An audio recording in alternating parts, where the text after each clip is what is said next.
Hello नमस्कार। कैसा है मेरा यूट्यूब परिवार। मेरा नाम साकेत है और आप मेरे यूट्यूब चैनल हिटमी 05 पर आज का वीडियो देख रहे हो। आज की वीडियो में हम लोग बात करेंगे कि जब हमारा लोन एनपीए हो जाता है उसके बाद बैंक हम पर लाखों के पेनल्टीज लगाता है। जब हम अपने पैसे को नहीं दे पाते तो हम कभी भी ये चेक करने की या पूछने की ज़रूरत नहीं करते कि बैंक हम पे आखिर कितना पेनल्टीज लगा रहा है। आखिर जो बैंक पेनल्टीज लगाता है इसका कोई लिमिटेशन है या बैंकों को ये अधिकार है कि वो जितना चाहे उतना पेनल्टीज लगा सकता है। जब हमारा लोन अकाउंट 3 महीनों के बाद एक्टिव नहीं रहता, 3 महीनों के बाद हमारा लोन अकाउंट स्टेटस एनपीए हो जाता है, तो आखिर कब तक ये बैंकों को अधिकार होता है कि हम पे पेनल्टीज लगाते जाए। यहाँ पे पेनल्टीज की हम बात करें तो बैंक 1-2 पेनल्टीज नहीं लगाती। बैंकों ने अलग अलग तरह के पेनल्टीज लगा रखे हैं। Late fine charge, cheque bouncing charge, ECS charge, यहाँ पे बैंक के पेनल्टीज अलग, यहाँ पे बहुत सारे ऐसे पेनल्टीज है और उसका सिर्फ मेंशन यहाँ के क्या लिखा रहता है, मिसलेनियस चार्ज। बैंक ये लिख के आप पर लाखों के चार्ज थोप देती है और हम कस्टमर ये सोचते हैं कि हम लोग जब बैंक को पैसे नहीं दे पा रहे हैं तो इसका ब्याज लग रहा है। आखिर आप जो लोन लेते हो आखिर कितने % रेट ऑफ इंटरेस्ट पे लेते हो? 8%, 10%, 12%, 24% या 36%। अगर आप इनका कैलकुलेशन चेक करो तो आपसे ये लगभग 80% तक चार्ज करते हैं। तो सवाल ये निकल के आता है कि इन चार्जेसों से बचा कैसे जाए। और इसमें जो सबसे बड़ी हम लोग गलती करते हैं वो गलती कहाँ पे करते हैं, और आज की वीडियो में हम आपको बताएंगे कि कैसे इन चार्जेस के अलावा आप थोड़े दिन अपने ईएमआई को मत पे करके अपने लोन को पूरी तरह से ख़त्म कर सकते हो। क्यों ख़त्म कर पाओगे और कैसे ख़त्म कर पाओगे ये जानना ज़्यादा ज़रूरी है। और ये वीडियो उनके लिए है खास करके जिनकी अब आमदनी नहीं है और जो थोड़े मोड़े वो पैसे कमा रहे हैं, बैंक के पेनल्टीज जमा करने में, क्रेडिट कार्ड के मिनिमम को जमा करने में अपने पूरे पैसे को खर्च कर दे रहा है और आज के डेट में भी उनका लोन उसी स्थिति में है जैसे कि कुछ सालों पहले था। तो आखिर हमें लोन से छुटकारा कैसे मिलेगा? अगर आपका लोन एनपीए हो चुका है, आपकी परिस्थिति ऐसी है कि आप लोन को नहीं चुका पा रहे हो, तो ज़बरदस्ती अपना कितना पैसा आप मार्केट से उधार लेके, दोस्तों से उधार लेके, रिश्तेदारों से उधार लेके आखिर कब तक अपने ईएमआई को पे करोगे? ये संभव भी नहीं है। तो चलिए आज की वीडियो में इसी के बारे में बात करते हैं।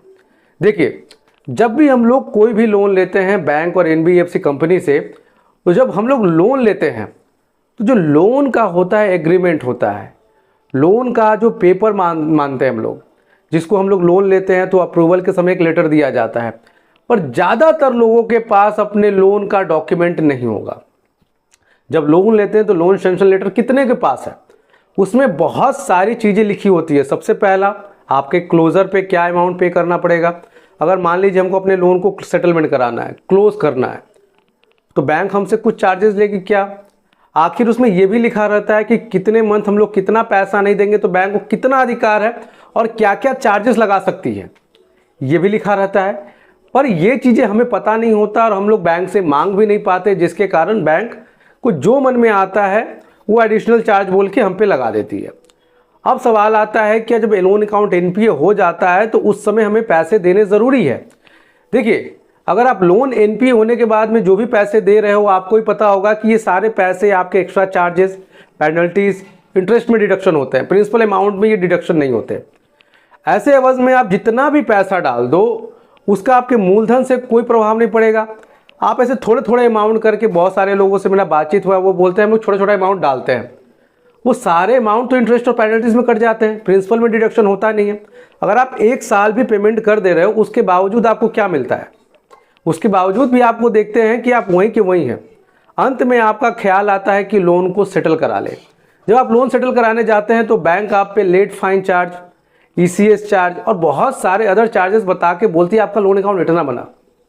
जब यही चीज़ हमें करना था तो आज ही अपने नुकसान को कम करें।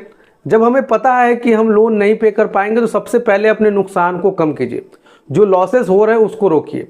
सबसे पहले ये डिसाइड कीजिए हम लोन नहीं पे करेंगे। इसका मैं पुख्ता कारण बताता हूँ। अगर मान लीजिए आप छोटे छोटे अमाउंट में लोन पे कर रहे हो तो आपका पैसा तो जा रहा है पर लोन वहीं खड़ा है, पर उसके जगह पे आप उस EMI को रोक के पैसे को जमा करो, 5 महीने 6 महीने जमा करो, तो आपने देखा होगा कि साल में 4 बार लोक अदालत लगता है और उसी पैसे को जमा करके आप एक मुश्त पैसा लेके लोन सेटलमेंट कराओ। आप जब लोन 6 महीने 1 साल नहीं दे पाते तो आपने देखा होगा कि आपके पास लोक अदालत का मैसेज आता है। जो अगली बार लोक अदालत लगने जा रही है 9 दिसंबर 2023 को लगने जा रही है, इसमें भी देखा गया होगा कि जो अमूमन इस साल लोन जो डिफॉल्ट कर चुके हैं, जिनका पैसा आने का उम्मीद नहीं है, उनको भी बैंकों ने लोक अदालत में सेटलमेंट के लिए बुलाया होगा और सेटलमेंट में उनको काफ़ी ज़्यादा डिस्काउंट मिलता है, 50 से 60%, 70% और क्रेडिट कार्ड के केस में तो 80% तक डिस्काउंट मिल जाता है।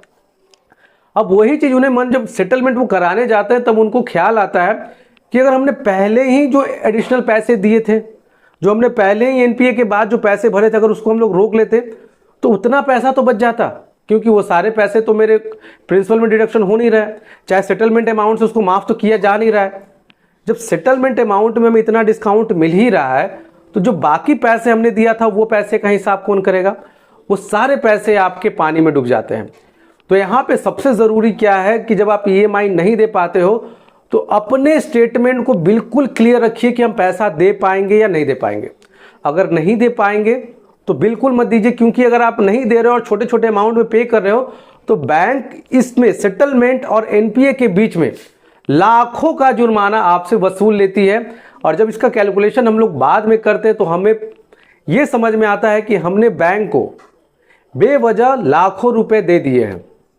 अगर आपसे भी ये गलती हो रहा है, अगर आप भी बैंक को पैसे दिए जा रहे हो, तो रुकिए, अपने लोन को समझिए। नहीं समझ में आता कमेंट कीजिए, पर्सनली बात करना चाहते हो स्क्रीन पे नंबर है, अपॉइंटमेंट के थ्रू मुझसे बात कर पाओगे। जय हिंद, वंदे मातरम।